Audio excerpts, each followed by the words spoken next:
पहला एम है autonomy of thoughts, वैचारिक स्वायत्तता। हर व्यक्ति कहता है ना कि विचारों में स्वतंत्रता होनी चाहिए, हमें स्वतंत्रता चाहिए, लेकिन उसको ये समझ तो हो कि स्वायत्तता और स्वतंत्रता का वास्तविक अर्थ क्या है। स्वतंत्रता या स्वायत्तता का सही संदर्भ तभी हृदयंगम होगा, इंटरनलाइज होगा, जब हम पहले स्व परिभाषित करें। स्व क्या है, उसी का तंत्र तो हमें चाहिए। अब स्व एक संकुचित स्व है या स्व भारतीय दर्शन के गर्भ से उभरा हुआ एक उदात्त दृष्टि, इस पर हम बात में आएंगे। लेकिन एक वैचारिक स्वायत्तता की बात नेशनल करिकुलम फ्रेमवर्क ने कहा है। दूसरा उन्होंने कहा है होलिस्टिक हेल्थ बीइंग, वेलबींग, समग्र रूप से स्वस्थ हो। अब समग्र रूप से स्वस्थ होने का कारण क्या, मतलब क्या परिणाम होगा? तो स्वाभाविक है उसमें जब हम समग्र स्वास्थ्य की बात करते हैं तो अब वेस्टर्न के लोग भी 20वीं शताब्दी से फ्राइड की साइकोलॉजी के बाद ये कहने लगे हैं कि फिजियोलॉजिकल एंड साइकोलॉजिकल, भौतिक रूप से बायोलॉजिकली और साइकोलॉजिकली, मनोवैज्ञानिक रूप से, दोनों रूपों में ही व्यक्ति को स्वस्थ होना चाहिए। अब वो इमोशनल मैनेजमेंट की बात करने लगे, लेकिन उन्होंने 20वीं सदी के पूर्वार्ध से करना प्रारंभ किया। उससे पहले मात्र वो एलोपैथी पूरी की पूरी फिजियोलॉजिकल ट्रीटमेंट पर निर्भर थी। अब साइकोलॉजिकल ट्रीटमेंट की बात होने लगी। तीसरा एनसीएफ कहता है डेमोक्रेटिक पार्टिसिपेशन, लोकतांत्रिक सहभागिता की दृष्टि बच्चे के अंदर होनी चाहिए। लोकतांत्रिक विचार होना चाहिए उसके स्वभाव में। चौथा कहते हैं इकोनॉमिक पार्टिसिपेशन, बच्चे के अंदर आर्थिक भी सहभागिता का की दृष्टि होनी चाहिए। और पांचवा उन्होंने कहा कल्चरल पार्टिसिपेशन, एक सांस्कृतिक इकाई के रूप में भी उसको पूर्ण रूप से, समवेत रूप से, समग्र रूप से गढ़ा जाना चाहिए। इसका अर्थ ये हुआ कि हम बच्चे को जब एक व्यक्तित्व गढ़ते हैं तो हम कभी कभी सिर्फ एक पक्ष को गढ़ते हैं। प्रारंभ से भी पेरेंट से लेकर और पूरा एक माहौल ऐसा है कि हम उसको इस रूप में गढ़ते हैं कि ये कैसे एक अच्छी नौकरी पा सकेगा, नौकरी कैसे पा सकेगा, कैसे इकोनॉमिक पैकेज हो पाएगा, ये इसके बारे में ही पूरी की पूरी दृष्टि भारत की शिक्षा व्यवस्था में विगत 190 वर्षों से थोड़े बहुत कॉस्मेटिक चेंजेस के साथ, छोटे छोटे परिवर्तनों के साथ अभी भी चल रही है।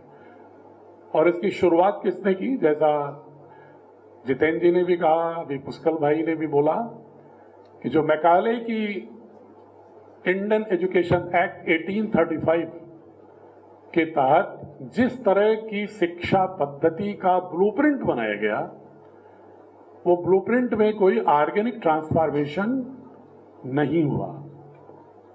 बहुत ही पार्शियल छोटे छोटे परिवर्तन हुए, लेकिन बहुत ही एक रैशनल ऑर्गेनिक ट्रांसफॉर्मेशन, एक सावयव, एक तार्किक समग्र रूपांतरण नहीं हो पाया।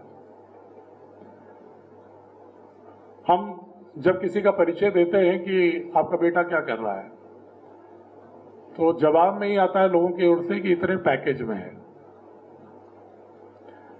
दामाद क्या कर रहा है? शादी कर रहे हैं। लड़का क्या कर रहा है? जैसे शादी हो रही है, इतने पैकेज में है। लड़की क्या कर रही है? इतने पैकेज में है। तो हम मनुष्य नहीं गढ़ रहे हैं, हम इकोनॉमिक पैकेज गढ़ रहे हैं।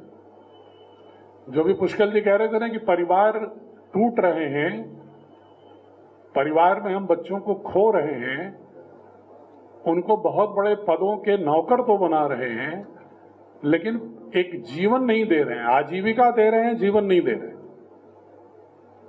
हम उनको अच्छी लाइवलीहुड दे रहे हैं, लेकिन लाइफ से दूर जा रहे हैं।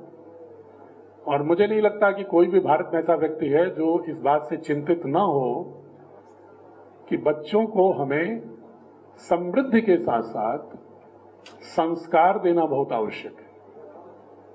ये बात और है कि संस्कार की भी परिभाषाएं लोगों की अलग अलग है। बहुत सारे लोग संस्कार की परिभाषा भी 21वीं सदी के अनुरूप जीवन कौशल लाइफ स्किल के रूप में नहीं व्याख्यायित करते हैं। अगर आप 21वीं सदी के अनुरूप जो बच्चे के अंदर जीवन कौशल लाइफ स्किल होना चाहिए उसके अनुरूप अगर संस्कार को नहीं गढ़ते हैं तो संस्कार भी प्रतिगामी होगा, रिग्रेसिव होगा, वो संस्कार भी उसको आगे नहीं बढ़ा पाएगा। तो ये 5 जो विषय हैं उसके लिए बहुत जरूरी है कल्चरल पार्टिसिपेशन, सांस्कृतिक सहभागिता। और ये 5 जो उद्देश्य हैं नेशनल कैरिकुलम फ्रेमवर्क के, इसको पूरा करने के लिए उन्होंने कहा कि एजुकेशनल इकोसिस्टम में 3 घटक हैं। एक है नॉलेज, दूसरी है कैपेसिटी, तीसरा है वैल्यूज एंड डिस्पोजिशन। अगर आपको ये 5 इकाइयों को बच्चे के मानस को एक समग्र रूप से गढ़ना है तो उसके लिए 3 बिंदुओं पर, घटकों पर काम करना होगा कि कौन सा नॉलेज उसको दे रहे हैं, कौन सा ज्ञान दे रहे हैं और कौन सी क्षमता विकसित कर रहे हैं। और इस ज्ञान के माध्यम से और क्षमता विकसित करके हम उसका मूल्यबोध, जीवन मूल्य, एथिक्स, विजन, उसका डिस्पोजिशन, उसका स्वभाव कैसा गढ़ रहे हैं कि जिससे उसका प्रयोग करे वो एक भारत बोध के साथ करे और एक मानवीय दृश्य से कर सके और प्राकृतिक संपदा के संरक्षण की दृष्टि से भी कर सके। ये तीनों घटक महत्वपूर्ण हैं। अब एक प्रश्न ये उठता है कि भारतीय शिक्षा बोर्ड की आवश्यकता क्यों पड़ी? जब इस एनसीएफ और एनईपी के सारे ही आयामों को सही दृष्टि से विकसित करने के लिए चर्चाएं प्रारंभ हुई तो वर्तमान में जितने बोर्ड हैं उनके कैरिकुलम और सिलेबस का भी अध्ययन हुआ और उसमें ये पाया गया कि जो इसमें नॉलेज, कैपेसिटी, वैल्यूज हैं, ये तीनों ही इन 5 उद्देश्यों की पूर्ति करने में सक्षम नहीं है। तो एक निर्देश तो ये दिया गया कि जितने बोर्ड हैं वो भी इस दिशा में प्रयास करें, लेकिन साथ ही ये भी विचार में हुआ कि जैसे एक व्यक्ति का मानस होता है, हम कहते हैं ना कि एक उम्र के बाद जैसा उसका विचार बन गया उसमें कोई बहुत परिवर्तन नहीं हो सकता, रूढ़ हो जाता है व्यक्ति, फिर उसमें बदलाव बिल्कुल नहीं पसंद करता है, उसका जो अवचेतन है वो उसी पर ठहर जाता है। उसी तरह संस्थाओं का भी मानस होता है, इंस्टीट्यूशनल माइंड होता है।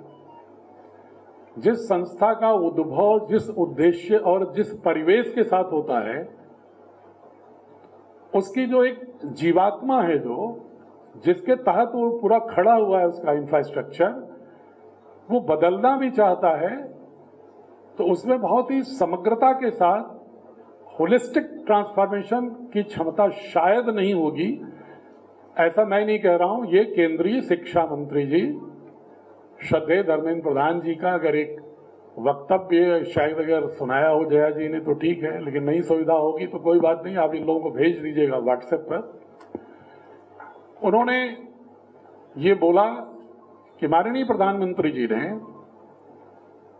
सभी राष्ट्र के भारत प्रेमी शिक्षाविदों से परामर्श के बाद और स्वामी रामदेव जी द्वारा प्रस्तुत किए गए इस संकल्प को कि भारत में शिक्षा भारत बोध के साथ होनी चाहिए और आधुनिक शिक्षा विज्ञान टेक्नोलॉजी को बहुत ही समर्थ ढंग से बच्चों की दक्षता में गढ़ने के साथ साथ भारत की ज्ञान परंपरा के इतिहास को, भारत की दृष्टि को भी पढ़ाना चाहिए, जिससे कि बच्चे अपनी पूरी सांस्कृतिक जड़ों से 190 वर्षों से जो कटते जा रहे हैं उनको पुनः जोड़ा जा सके, जहां एक ओर उन्हें वैश्विक संदर्भ में विज्ञान टेक्नोलॉजी में समर्थ बनाने के लिए हम पूरा प्रयास करें, वहीं उन्हें जीवन जीने के लिए अपनी मूल भारतीय दृष्टि के गर्भ से उभरे हुए जीवन सिद्धांतों के साथ भी उनको अभिसिंचित करें। इसके बाद प्रधानमंत्री जी ने एक नए बोर्ड बनाने का निर्णय लिया। ये बोर्ड भारत सरकार द्वारा गठित है, पतंजलि योग पीठ द्वारा संचालित है। कि कोई भी सोसाइटी, कोई भी नेशनल या स्टेट बोर्ड नहीं बना सकती। ये या तो राज्य सरकार बना सकती है या भारत सरकार बना सकती है।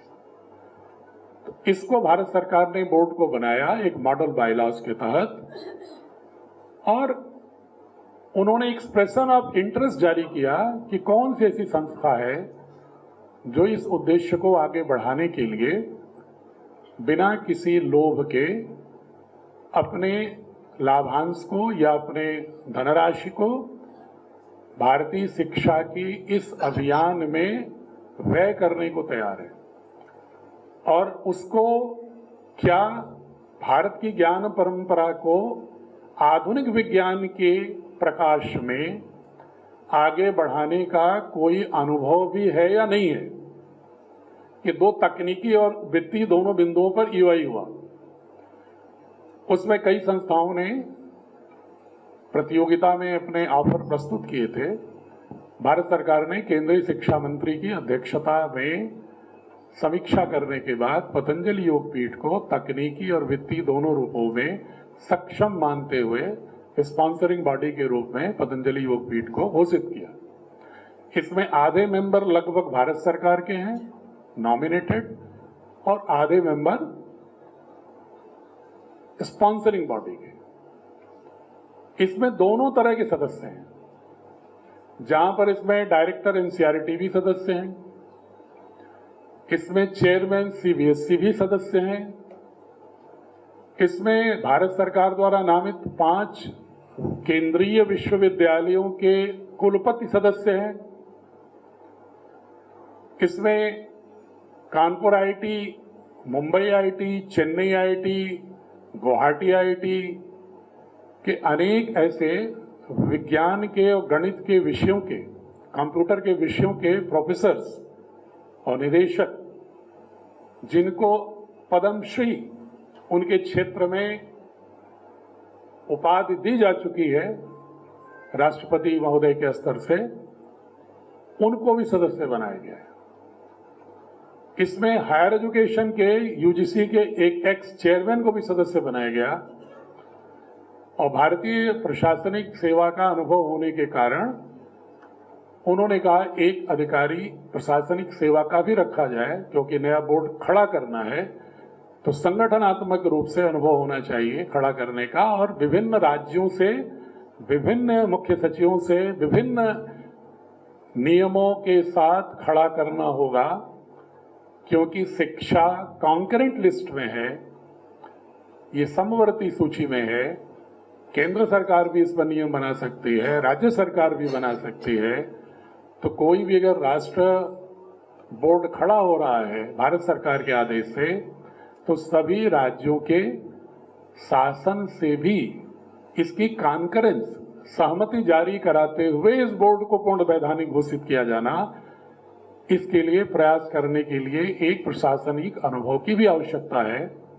लेकिन वो प्रशासनिक अधिकारी भी वही होगा जिसको भारतीय शिक्षा बोर्ड का जो उद्देश्य है उसको भारतीय ज्ञान परंपरा, भारतीय दर्शन और विज्ञान दोनों का अनुभव हो, उसका बोध हो। इस रूप में बोर्ड खड़ा हुआ, और सबसे पहले करिकुलम सिलेबस बनाया गया इस उद्देश्य के साथ। इसका मैंडेट में लिखा हुआ था, द ऑब्जेक्टिव ऑफ भारतीय शिक्षा board is blending of Indian knowledge system with modern education. ये ध्येय वाक्य है उसका। उसके तहत फिर curriculum syllabus national curriculum framework के ब्लूप्रिंट के अंतर्गत ही, ये मैं बार बार इसलिए स्पष्ट कर रहा हूं कि बहुत सारे निदेशकों को और प्रधानाचार्यों के मन में भाव होता है कि क्या कोई एनसीएफ से अलग होगा क्या, कि क्या सीबीएसई का जो ब्लूप्रिंट है उससे बिल्कुल अलग होगा क्या?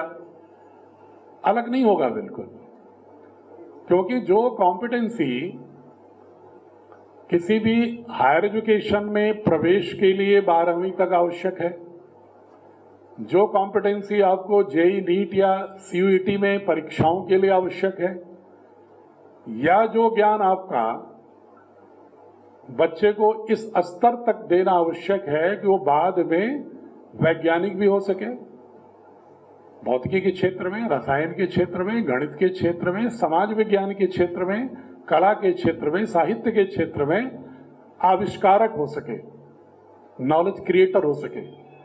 तो तीनों ऑब्जेक्टिव होना जरूरी है अपने सिलेबस और टेक्स्ट बुक और पेडागोजी और असेसमेंट में, क्योंकि अगर ये सारे के ही सारे घटकों में, क्योंकि because curriculum has different components, curriculum, syllabus, text book, pedagogy, assessment, school culture and environment, ये छह जब एक साथ एक उद्देश्य से बहुत ही सुव्यवस्थित, समन्वित, कोहेसिव रूप से एक साथ चलते हैं, तब बच्चे के गढ़ने में कहीं भ्रम नहीं पैदा होता।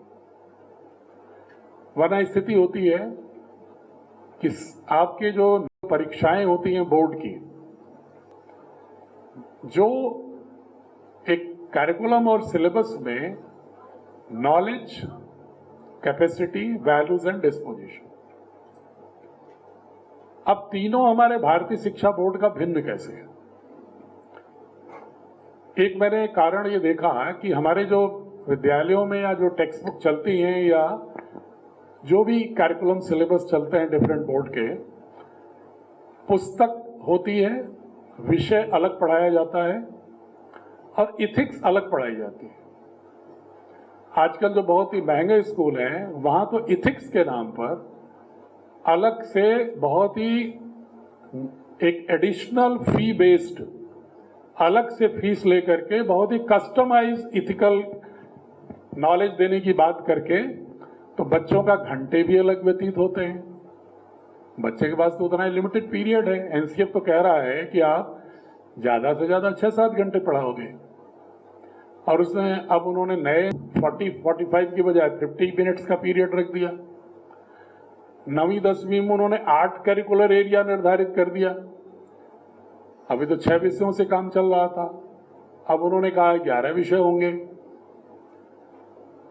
ह्यूमैनिटीज, लैंग्वेज के 3 होंगे 9वीं-10वीं में, एक आर्ट्स का होगा, उस आर्ट्स वाले में विजुअल आर्ट भी होगा, परफॉर्मिंग आर्ट भी होगा, डांस, ड्रामा, मतलब थिएटर, म्यूजिक और फाइन आर्ट्स, चारों मिला के एक विषय होगा।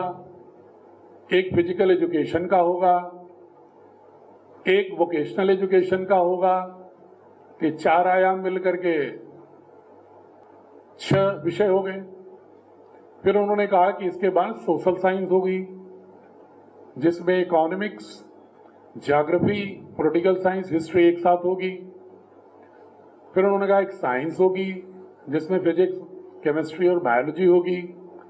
एक मैथमेटिक्स होगा जिसमें उन्होंने कहा मैथमेटिक्स और कंप्यूटेशनल मैथमेटिक्स सब एक साथ होगी। इस पर बहुत कम बोर्ड और बहुत कम शिक्षाविदों का ध्यान जाता है कि जो आप मैथमेटिक्स को अभी तक 180 पीरियड पढ़ा रहे थे पुराने एनसीएफ के अनुसार, अगले साल से उसको समय मिलेगा 160 पीरियड, 50 मिनट्स ईच पीरियड, लेकिन उसी में कंप्यूटेशनल मैथमेटिक्स भी होगी। मीन्स कि आपका business mathematics, applied mathematics, accountancy, data science और कंप्यूटर अगर आप 9-10 पे पढ़ाना चाहते हैं तो वो उसी का इंटीग्रल पार्ट होगा। एक अलग से पुस्तक आप कंप्यूटर नहीं पढ़ाएंगे। आप 11वीं 12वीं में कंप्यूटर साइंस अलग विषय होगा, पूरा सब्जेक्ट होगा। मैथमेटिक्स अलग सब्जेक्ट होगा, बिजनेस मैथमेटिक्स अलग सब्जेक्ट होगा, अकाउंटेंसी अलग सब्जेक्ट होगी, डेटा साइंस, स्टैटिस्टिक्स अलग सब्जेक्ट होगी। लेकिन 9वीं-10वीं में मैथमेटिक्स और कंप्यूटेशनल मैथमेटिक्स के डिफरेंट जो भी डोमेन्स हैं वो एक विषय होगा। 100 नंबर में ही वो मूल्यांकित होगा और 160 पीरियड में ही होगा। अभी तक आप एक भी पुस्तक नहीं पाएंगे किसी बोर्ड की, किसी भी प्राइवेट प्रकाशक की, जो इस एनसीएफ की इस भावना के अनुरूप पुस्तक बना पाया हो। हमारी पुस्तक आपको 1 अप्रैल से पढ़ाने के लिए जनवरी में मिल जाएगी, जो इंटीग्रेटेड हो। तो हमने प्रयोग क्या किया है कि मैथमेटिक्स के जो फंडामेंटल प्रिंसिपल्स हैं उनके साथ कोई कॉम्प्रोमाइज नहीं। 9वीं 10वीं में जितने भी फंडामेंटल प्रिंसिपल हैं उनको कोई भी छेड़खानी नहीं होनी है। मैथमेटिक्स तो पहले आना ही चाहिए बच्चे को, लेकिन बिना बोझ डाले हम अब कंप्यूटेशनल मैथमेटिक्स कैसे पढ़ाएंगे। तो मैथमेटिक्स का जो चैप्टर, जो डोमेन हम ले रहे हैं, उसी से संबंधित अप्लाइड मैथमेटिक्स और एआई, आर्टिफिशियल इंटेलिजेंस तक में भी मैथमेटिक्स के उस कॉन्सेप्ट को डेटा साइंस के रूप में हम एआई में कैसे उपयोग करेंगे, उसके लिए हर चैप्टर से अलाइंड हम कंप्यूटेशनल मैथमेटिक्स पढ़ा रहे हैं, ताकि बच्चे की रुचि और आकर्षक हो जाए। और जब वो मैथमेटिक्स पढ़े तो उसको ये भी चमत्कार लगे, अरे अच्छा ये मैं पढ़ रहा हूं कैलकुलस, ये मैं पढ़ रहा हूं नंबर सिस्टम, ये मैं पढ़ रहा हूं ट्रिग्नोमेट्री, तो इसका हम क्या जीवन में अप्लाइड मैथमेटिक्स में क्या उपयोग है, इसका आर्किटेक्चर में क्या उपयोग है, इसका डेटा साइंस में क्या उपयोग है, इसका पॉलिसी मेकिंग के एनालिसिस में क्या उपयोग है, इसका आर्टिफिशियल इंटेलिजेंस का ऐप बनाने में क्या उपयोग है। जब वो एक्टिविटी उस साथ में देखेगा तो निश्चित रूप से उसके अंदर दक्षता बेहतर साबित हो। इसी तरह साइंस में एक बहुत ही एक विडंबना की बात है कि हाई स्कूल इंटरमीडिएट में बच्चा पाता है 100 आउट ऑफ 100। आप लोग के घर परिवार के बच्चे वो होंगे, स्कूल के होंगे, खूब मिठाइयां बढ़ती हैं कि भाई 100% बच्चा पाया हर विषय में। और जब वही बच्चा जेईई और नीट की परीक्षा देता है तो उसको परसेंटाइल मिलती है 48, 52, तो उस दिन मातम छा जाता है। फिर एक धारणा हो गई है कि भाई ये 9 to 12 जो पढ़ा रहे हो ये अलग है, जेईई नीट में जाना है तो उसको अलग कोचिंग करनी होगी, कम से कम 1-2 साल, तब वो इसमें इस लायक होगा कि परीक्षा दे। सफल होगा कि नहीं होगा इसकी कोई गारंटी नहीं, उसकी प्राथमिक योग्यता हो पाएगी कि नहीं, उस तरह के प्रश्नों के हल करने की दिशा में उसकी थोड़ी बहुत भी अभिमुखीकरण, ओरिएंटेशन होगा कि नहीं होगा, ये कोचिंग में सीखेगा। या एक नया तरीका निकला है, मैंने पूरे देश के दौरे किए हैं, तमिलनाडु से लेकर श्रीनगर, आसाम से लेकर महाराष्ट्र से लेकर हर प्रदेश के हर जगह 8-8, 10-10 गोष्ठियां किया है, अध्ययन किया हुआ। तो पता चला कि कक्षाएं खाली हैं रेगुलर क्लासेस की विद्यालयों की, और यहां रजिस्ट्रेशन है और पढ़ रहा है कोचिंग में, यहां तक कि कोटा में रह रहा है और नाम है उत्तर प्रदेश के महानगरों के स्कूलों में, गांव के स्कूलों में फीस दे रहा है। कहीं कहीं ये भी समझौता है कि जब पढ़ने नहीं आ रहा तो 50% से भी काम चल जाएगा फीस की। और सक्सेस रेट कितना है उस कोचिंग का, जो कोटा में कर रहा है, कहीं बाहर कर रहा है, तो हर नगर नगर में खुल गए उनके, मैं नाम नहीं लेना चाहता कोचिंग इंस्टीट्यूट्स का, वो तो पान की दुकान, चाय की दुकान, लड्डू की दुकान की तरह खुल गए। अब बच्चे अब 9 to 12 तो छोड़िए, अब वो बोर्ड की परीक्षाओं के लिए भी कोचिंग करने लगे। तो मैं कहना ये चाह रहा हूं आपको, आप चूंकि शिक्षा के जुड़े हुए हैं, एक दिन आपका विद्यालय और ये बोर्ड दोनों हो जाएंगे रिडंडेंट, निष्प्रयोज्य। सवाल बड़ा स्वाभाविक अभी भी है कि बोर्ड के सर्टिफिकेट का क्या महत्व है।